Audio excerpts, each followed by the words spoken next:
Good morning दोस्तों, एक बार फिर से आप सभी लोगों का स्वागत है एक रंगीन सुबह में। और सुबह का करीब करीब अभी 6:30 बजने वाला है। 6:25 अभी हुआ है। और दोस्तों, मैं रंगीन सुबह से मेरा क्या मतलब है, क्योंकि यार देखो क्या होता है, इंसान की लाइफ में उतार चढ़ाव आते रहते हैं। सो परिस्थिति चाहे जो भी हो, इंसान को हमेशा संतुष्ट और हंसते मुस्कुराते रहना चाहिए।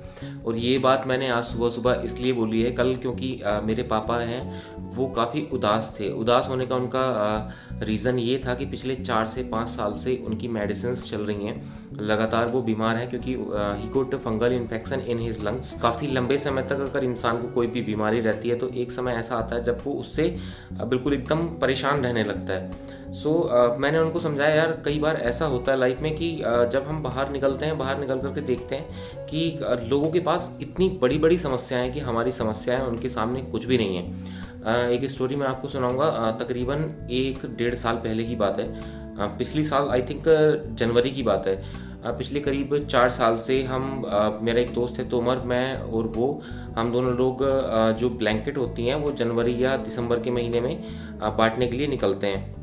जितना भी हमारा बजट होता है जिस हिसाब से, क्योंकि इंसान को ज़िंदगी में कुछ अच्छे काम जरूर करते रहना चाहिए, तो यही सोचते हुए हम ब्लैंकेट्स बांटते हैं। और रात में हुआ क्या कि तकरीबन 12 से 1 बजे के बीच की बात है।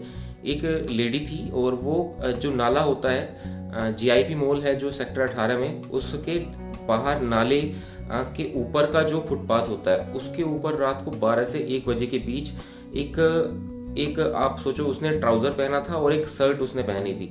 इतनी रात में इतनी ठंड में केवल वो 2 कपड़ों में थी, उसको कितनी ठंड लग रही होगी सोचो दोस्तों, उसकी क्या परिस्थिति होगी। और फुटपाथ पर, वो भी नाले के पास में और खुले आसमान के अंदर। मतलब ये भी नहीं कि कहीं पर कुछ उसने शेड वगैरह ले रखा हो, ऐसा भी नहीं। अगर हम बाहर निकल करके देखते हैं तो दुनिया पता नहीं कितने दुख दर्द में जी रही है। इंसान को अपनी परिस्थिति के अंदर हमेशा खुश रहना चाहिए। जो हमें मिला है उसके लिए भगवान को थैंक्स बोलना चाहिए और अच्छे अच्छे कामों के ऊपर केवल फोकस करना चाहिए। रात एक्चुअली क्या हुआ था, मैंने अपलोडिंग पर लगा तो दिया था, लेकिन सेल फोन की जो बैटरी थी वो लो हो गई थी। स्विच ऑफ होने के कारण वो उस समय पर अपलोड नहीं हो पाया था। तो अभी जस्ट मैंने अपलोड किया है ब्लॉग को। 7 बजे करीब लाइव हो जाएगा ब्लॉग। और इसी तरीके से हम डेली 7 बजे सुबह ब्लॉग डालेंगे, जो मैंने और साक्षी ने डिसाइड किया है। दोस्तों, ब्लॉग वगैरह सब कुछ पोस्ट करने के बाद में मैं अभी नहा करके रेडी हो गया हूँ काम पर जाने के लिए।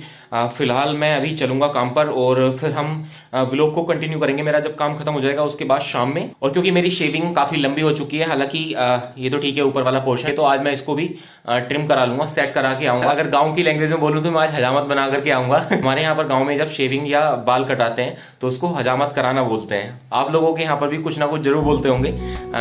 कमेंट करके आप बताइए कि आप लोगों के यहाँ पर शेविंग कराना और या बाल कटाने को क्या बोला जाता है। आज नाश्ते में है बथुआ पराठे विद चाय। तुम्हें क्या चाहिए? बिस्किट नहीं खाते, दांत खराब हो जाएंगे। पापा को चाहते नहीं है। पापा के लिए एक बथुए की रोटी। हाँ, मतलब तेल वेल से बिल्कुल एकदम ऑयललेस। सो अपना बथुआ पराठा स्टार्ट करते हैं। ऑयल फ्री नहीं, ऑयललेस।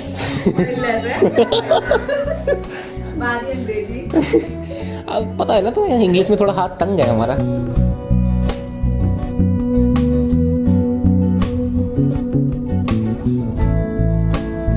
मेरे बाल हेलमेट से एक्चुअली नीचे हो गए, तो मेरी बीवी बोल रही है कि तुम्हारे बाल कटे हुए से लग रहे हैं। फिर बोल रही है अच्छा हेलमेट से नीचे बैठ गए। फनी वाली बात है यार, तुम जीनियस हो यार। शाम का 4:30 बजा है। एक्चुअली फ्री तो मैं काफ़ी जल्दी हो गया था, 1.5 घंटे पहले करीब मैं फ्री हो गया था, 3 या 3:30 बजे के आसपास। लेकिन फिर ये ट्रिम वगैरह कराया और थोड़ा मार्केट में काम था, पापा के लिए मेडिसिन सर्च करनी थी, वो सर्च की, तो शाम को आते आते 4:30 बज गए अभी। अब ब्लॉग को आगे कंटिन्यू करते हैं। घर आते आते भूख लग गई है, अभी हम लोग फ्रूट चाट खा रहे हैं, मैं और अरू। और ये है खाना चोर। मैं अपनी बीवी को दुनिया की कितनी भी हेल्दी चीज़ ला करके दे दूँ, उसको वो खाने से मतलब है ही नहीं। वो बेकार हो जाएगी, सड़ जाएगी, लेकिन ये खाएगी नहीं। और जिस तरीके से मैंने अपनी बीवी की खाने वाली बात बताई है, उस तरीके से इस वीडियो का टाइटल और थंबनेल जाना चाहिए, एक्सपोजिंग माई वाइफ।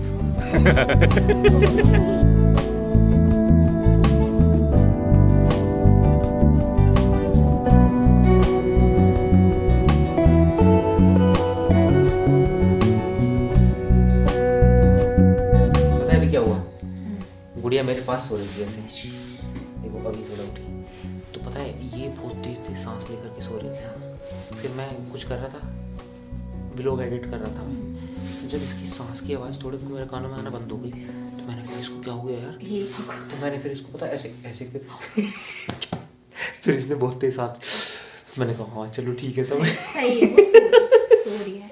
आज हमारे घर में वैकेंसी निकली है स्पेशल शेफ की, और उसके लिए मैंने फॉर्म सबमिट कर दिया था, तो मेरा सिलेक्शन हो गया है और केवल मेरा ही सिलेक्शन हुआ है। सो कोई भी कंपटीशन नहीं रहा, क्योंकि हमारे घर में बन रहा है मटर मशरूम।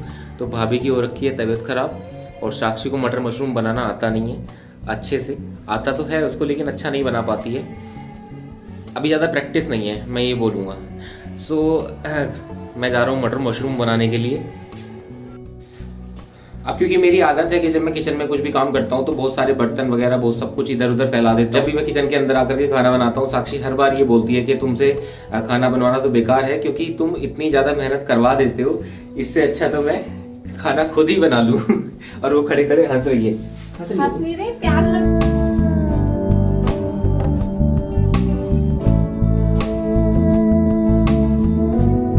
सो हमारा डिनर रेडी है, ये मटर मशरूम, ये बाजरे की रोटी। आजकल हम कुछ ज़्यादा ही बाजरे की रोटी खा रहे हैं और रात को फिर गर्मी लगती है खा करके। ये जीरा और हींग डाला इसमें, जीरा और हींग से छुका हुआ साग, हरी मट्टा। साग नहीं लेके आई तुम? साग नहीं लाई, चलो अब नहीं खाएंगे, रहने दो, अभी खाएंगे ना, कल खाएंगे साग, ठीक है। और ये है मूली का अचार, गाजर का अचार, प्याज। मैं जब छाछ लेने के लिए जा रहा था ना, तो उस समय पर रास्ते में एक उसको जर्मन शेफर्ड को लेकर के लड़का जा रहा था। डॉग लोग पता नहीं कैसे कैसे होते हैं, मतलब जब नहीं संभाल पाते हैं तो लेके यार चलते क्यों है सड़क पर, किसी को हार्म कर सकता है। क्यों तुम्हारी तरफ आ गया क्या? तो पता है अंधेरा हो रखा था, तो 3-4 कुत्ते जा रखे थे, जो यहाँ पर हमारे नीचे वो कुतिया बच्चों के साथ अपने घूमती रहती है, उसके ऊपर वो भौंक रहा था। तो वो बोला कि भैया आपके पास मोबाइल है?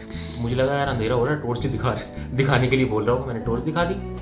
तो बोल रहा है कि नहीं टॉर्च नहीं, मुझे मोबाइल दे दो, मुझे बात करनी है फ़ोन पर। मैंने फ़ोन देने को चला, कुत्ता आकर के मेरे यहाँ पर चढ़ गया, वो मैं पीछे एकदम से तुरंत हटा यार। हद्दी हो गई यार, कैसे कैसे लोग हैं यार। Anyway cheers.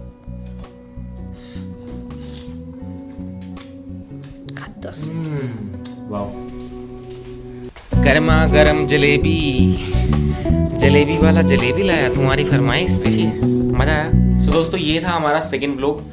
कल वाला व्लॉग अगर आपने अभी तक नहीं देखा है तो आई बटन में आपको लिंक मिल जाएगा, वहाँ से आप जाकर के देख सकते हैं। और आपको हमारे दोनों व्लॉग अभी तक के कैसे लगे कमेंट करके जरूर बताइए। फिलहाल इस व्लॉग को यहीं पर एंड करते हैं, मिलते हैं नेक्स्ट व्लॉग में, तब तक के लिए bye bye, take care, good night.